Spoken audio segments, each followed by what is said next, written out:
MiG 21 को उड़ता ताबूत कहा जाता है और अब तो देश के यात्री विमानों को भी उड़ता ताबूत के तौर पर ही देखा जा रहा है, क्योंकि अहमदाबाद प्लेन क्रैश के बाद से अब तक लगातार विमानों से जुड़ी ऐसी घटनाएं लगातार सामने आ रही हैं जो लोगों को डरा रही हैं। आज हांगकांग से दिल्ली आई एयर इंडिया की फ्लाइट A315 के अंदर दिल्ली एयरपोर्ट पर लैंड होने के बाद आग लग गई। बताया जा रहा है कि घटना के दौरान से विमान एयरपोर्ट के गेट पर खड़ा था और यात्री विमान से नीचे उतर रहे थे। एयर इंडिया की तरफ से बयान में बताया गया कि फ्लाइट के अल्टरनेट पावर यूनिट में आग लग गई। हालांकि आग पर जल्द ही काबू पा लिया गया और बड़ा हादसा टल गया, लेकिन इस घटना ने एक बार फिर विमानों की सुरक्षा पर सवाल खड़े कर दिए। इससे पहले कल मुंबई एयरपोर्ट पर इंडिगो का विमान रनवे से फिसल गया था, जिसके बाद फ्लाइट के 3 टायर फट गए थे। हालांकि फिलहाल ऐसी खबरें आम हो गई हैं, लेकिन सवाल उठता है, क्या एयरलाइंस यात्रियों की सुरक्षा के साथ खिलवाड़ कर रही हैं?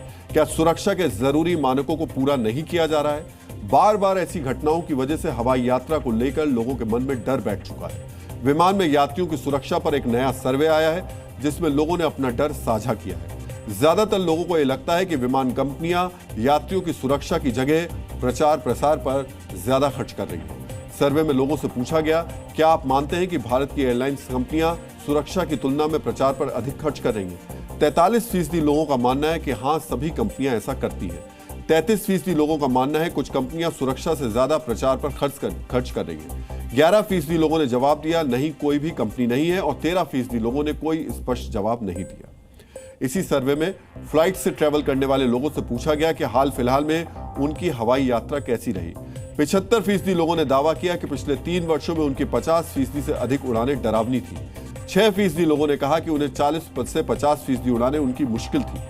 बाकी के 6% लोगों का मानना है कि 30 से 40% उड़ानों में दिक्कत थी। वहीं इस सर्वे में सिर्फ 9% ऐसे लोग थे जिनकी सिर्फ 10 से 20% फ्लाइट्स में कोई दिक्कत नहीं थी। आम आदमी मोटा पैसा खर्च करके फ्लाइट की टिकट बुक कराता है, हजारों रुपए खर्च करके सफर करता है, लेकिन बदले में उन्हें क्या मिलता है? डरावना सफर। ऐसे में जरूरी है कि विमान कंपनियां सबसे ज्यादा प्राथमिकता यात्रियों की सुरक्षा को दें।